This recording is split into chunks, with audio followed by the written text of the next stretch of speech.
G അവന്റെ മരിച്ചുപോയ master mister ഓയുടെ കൂടെയുള്ള കാര്യങ്ങളൊക്കെ ഓർക്കാണ്.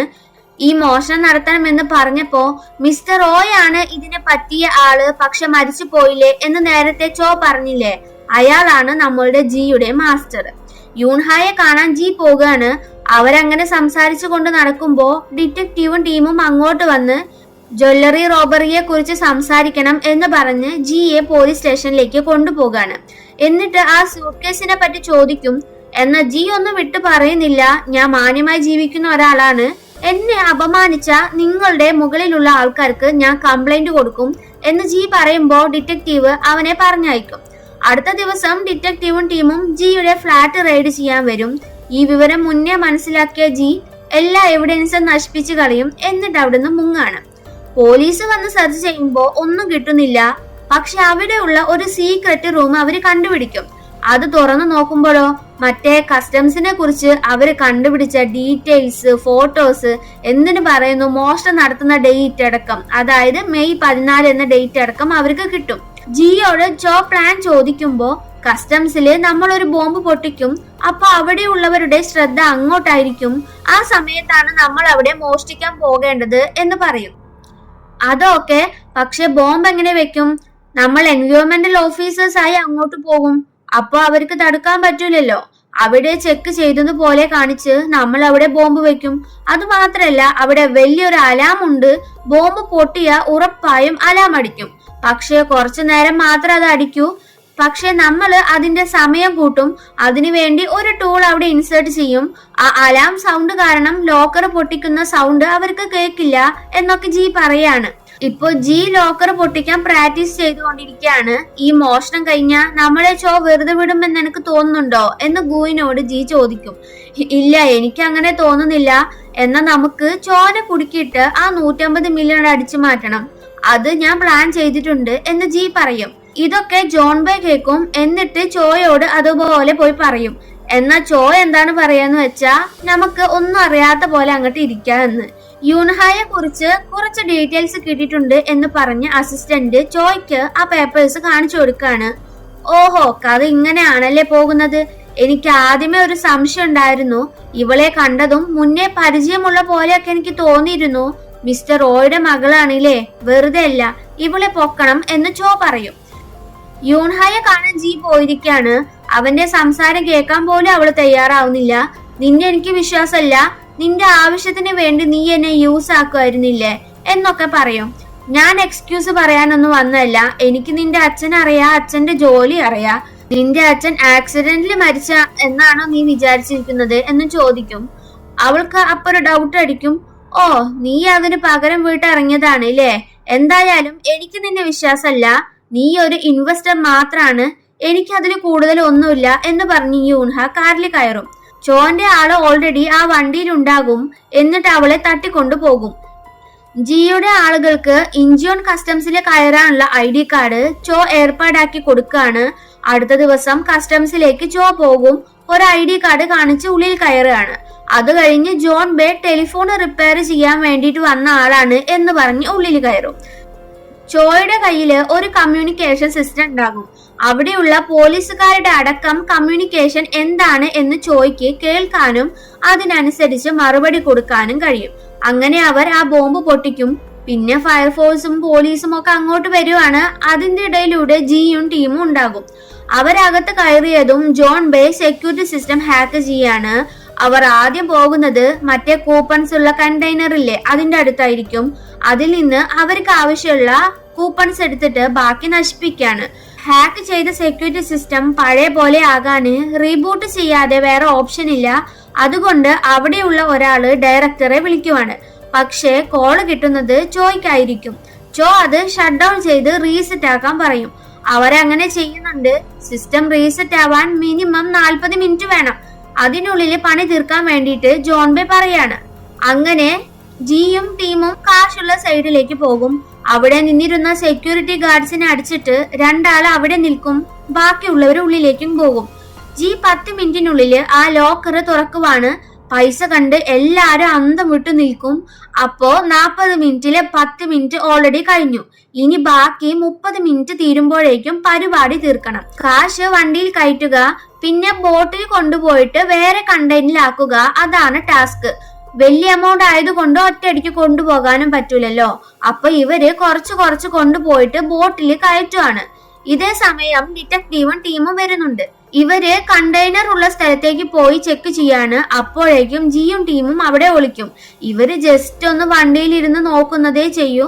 പ്രത്യേകിച്ചൊന്നും കാണാത്ത കൊണ്ട് തന്നെ അവർ അവിടുന്ന് പോകും. അപ്പോഴാണ് ജോൺ ബേ പറയുന്നത് സെക്യൂരിറ്റി സിസ്റ്റം റീബൂട്ട് ആകാൻ വെറും 3 മിനിറ്റ് മാത്രമേ ഉള്ളൂ എന്ന്. അവർ പെട്ടെന്ന് തന്നെ ലാസ്റ്റ് ട്രിപ്പ് കാശ് എടുത്ത് ആ ഗേറ്റ് കടക്കലും സമയം കഴിയലും ഒരുമിച്ചായിരിക്കും. എന്നിട്ട് ആ കാശ് ബോട്ടിൽ കയറ്റുന്ന സമയത്ത് ഒരു പോലീസ് വണ്ടി അങ്ങോട്ട് വരും. അവിടെയുള്ളവർ ആ ബോട്ടിൽ കയറും. ഗൂയിനോട് ജി പറയും, നീ പോയിക്കോ, ഇവരെ ഞാൻ നോക്കിക്കോളാം എന്ന്. എന്നിട്ട് ജി അവിടുന്ന് ഓടുകയാണ്. പോലീസുകാരൊക്കെ അവന്റെ പുറകെ പോകും. എന്നാൽ ജി അവര് കാണാതെ ഒളിച്ച് കോസ്റ്റ്യൂമൊക്കെ മാറ്റും. എന്നിട്ട് ചോയെ കൊടുക്കാൻ എന്തോ പണി ഒപ്പിക്കാൻ പോകുകയാണ്. ആ കറക്റ്റ് സമയം ചോ അവന്റെ നേരെ തോക്ക് ചൂണ്ടും. നിന്റെ പ്ലാൻ എനിക്കറിയാം, നീ മിസ്റ്റർ ഓയ്ക്ക് വേണ്ടിയല്ലേ ഈ ചെയ്യുന്നത്. എന്നാൽ ഇപ്പോ ആ ഓയുടെ മകൾ യൂൺഹ എന്റെ കസ്റ്റഡിയിലാണ് എന്ന് പറഞ്ഞ് അവളുടെ കഴുത്തിൽ കിടന്ന ചെയിൻ കാണിച്ചു കൊടുക്കാണ്. അത് കണ്ടതും ജിക്ക് എന്താ ചെയ്യേണ്ടതെന്ന് അറിയുന്നില്ല. അവൾ ജീവനോടെ ഉണ്ടാകണമെന്നുണ്ടെങ്കിൽ നീ ഈ വണ്ടി ഓടിച്ചു പോകണം എന്ന് ചോ പറയും. ജി ആ വണ്ടി ഓടിച്ചു പോകുമ്പോ പോലീസുകാരോട് ബോംബ് ടെററിസ്റ്റിനെ കണ്ടുപിടിച്ചു, വെസ്റ്റ് വിങ്ങിലുണ്ട് എന്ന് ചോ പറഞ്ഞു കൊടുക്കും. പോലീസും ജിയും തമ്മില് ഒരു ചേസിംഗ് ഒക്കെ അവിടെ നടക്കുന്നുണ്ട്. പക്ഷെ ഒരു കാര്യമില്ല, ജിയെ അവരെല്ലാവരും ചുറ്റുവളയും. ആ വണ്ടിയിൽ ഉണ്ടായിരുന്ന ബോംബ് എടുത്തുകൊണ്ട് ജി വെള്ളത്തിലേക്ക് എടുത്തു ചാടും. അതേസമയം ഒരു പോലീസ് അവനെ ഷൂട്ട് ചെയ്യുന്നുണ്ട്. കൂടാതെ ആ വെള്ളത്തിലുള്ള ബോംബും ചോ പൊട്ടിക്കും. ചോ അങ്ങനെ എല്ലാവരോടും ജി മരിച്ച കാര്യം പറയാണ്. അത് കേട്ട ഗുയിന് ആകെ വല്ലാതാകാണ്. എന്നാൽ ജോൺ ബേ പറയുന്നത്, ഹാവു ഇനി നമുക്ക് ജിയുടെ ഷെയർ എടുക്കാലേ എന്നാണ്. അത് കേട്ട ഗുയിൻ, നീ എന്താ ഈ പറഞ്ഞത് എന്ന് അവനോട് ചോദിച്ച് ചൂടാകും. അപ്പൊ തന്നെ ജോൺ ബേ കത്തിയെടുത്ത് ഗുയിനെ കൊല്ലുകയാണ്. എല്ലാം നൈസായി അവസാനിച്ചു.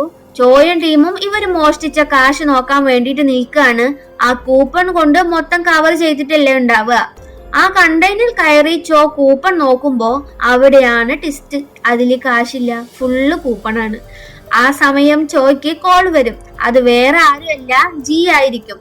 എന്താ കാശ് കിട്ടിയോ എന്നാകും പുള്ളിക്കാരന്റെ ചോദ്യം. എടാ നീ ആ കാശ് എനിക്ക് തായോ, ഞാൻ അവളെ വെറുതെ വിടാ എന്ന് ചോ പറയും. എനിക്കെന്തിനാ അവളെ, നീ അവളെ എന്താ വെച്ചാ കാണിച്ചോ. ഒരു കാര്യമുണ്ട്, അങ്ങോട്ടിപ്പോ പോലീസ് എത്തും, അവര് നിന്റെ കാര്യം നോക്കിക്കോളും എന്ന്. അത് കേട്ടതും ചോയുടെ ആൾക്കാരെ പോലീസുകാരെ തല്ലാൻ വേണ്ടി കൈ കിട്ടിയ ആയുധമൊക്കെ എടുക്കുകയാണ്. ആ സമയം തന്നെ ചോ സീക്രട്ട് വഴിയിലൂടെ രക്ഷപ്പെടുകയാണ്. പോകുന്നതിന് മുമ്പ് ആ പെണ്ണിനെ കൊല്ലാൻ അസിസ്റ്റന്റിനെ ഏൽപ്പിക്കുകയും ചെയ്യും. പോലീസ് ചോയെ എങ്ങനെയാണ് കണ്ടുപിടിച്ചത് എന്നാണ് അടുത്ത സീനിൽ കാണിക്കുന്നത്. സത്യം പറഞ്ഞ മൂവിയുടെ തുടക്കം മുതലേ ജി സ്കെച്ച് ഇട്ടത് ചോയെ കൊടുക്കാനാണ്. പൊട്ടിയ പ്രതിമ ഡ്യൂപ്ലിക്കേറ്റ് ഉണ്ടാക്കിയില്ലേ, അതിനുള്ളിൽ ഒരു റെക്കോർഡർ വെച്ചിട്ടുണ്ടാകും. ആ പ്രതിമ വാങ്ങിയത് ചോ ആണ്. ഈ കാശിന്റെ കാര്യം സംസാരിക്കുന്ന സമയത്തൊക്കെ ചോയുടെ ഷെൽഫില് ആ പ്രതിമ ഇരിക്കുന്നുണ്ട്. ആ റെക്കോർഡ്സ് ആണ് പോലീസിന് കിട്ടിയത്.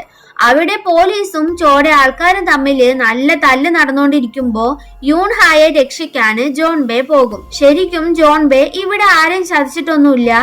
അവളെ രക്ഷപ്പെടുത്തി കൊണ്ടുപോകുമ്പോ ചോയുടെ അസിസ്റ്റന്റ് അത് കാണും. അയാള് ജോൺ ബേയെ ഷൂട്ട് ചെയ്യാൻ നിൽക്കുമ്പോ അവിടെ പോലീസുകാർ വന്ന് ആ അസിസ്റ്റന്റിനെ ഷൂട്ട് ചെയ്യും. ജോൺ ബേ യൂൺഹായെ കൂട്ടി പുറത്തേക്ക് പോകുമ്പോ ചോ പോലീസിന്റെ കയ്യിൽ നിന്ന് രക്ഷപ്പെട്ടു പോകുന്നത് അവൻ കാണും. ആ കാര്യം ജിക്ക് വിളിച്ചു പറയാണ്. അപ്പൊ തന്നെ ജി ചോയെ വിളിക്കും. നീ എങ്ങനെയാണ് ഇത്ര വലിയ എമൗണ്ട് അടിച്ചു മാറ്റിയേ എന്ന് ചോ ചോദിക്കും. അപ്പോഴാണ് കാര്യം പുറത്തു വരുന്നത്. എന്നെ ശരിക്കും ഷൂട്ട് ചെയ്തത് പോലീസ് ഒന്നല്ല, അത് എന്റെ ആളാ, ഫേക്ക് ബുള്ളറ്റ് ആയിരുന്നു.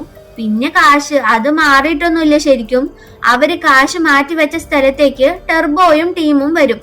എന്നിട്ട് റിയൽ ആയിട്ടുള്ള നോട്ട് ഫുള്ള് കൂപ്പൺ പോലെ ആക്കിയിട്ട് മാറ്റിയിരിക്കുകയാണ്. അന്ന് ജി ഒരു ഇങ്ക് കണ്ടുപിടിച്ചിട്ട് ഒരു ഫേക്ക് നോട്ട് ഉണ്ടാക്കിയിട്ടുണ്ടായിരുന്നില്ലേ. അപ്പൊ ഗുയിനോട് പറഞ്ഞില്ലേ ആൽക്കഹോൾ വീണ അത് പഴയ പോലെ ആകുമെന്ന്.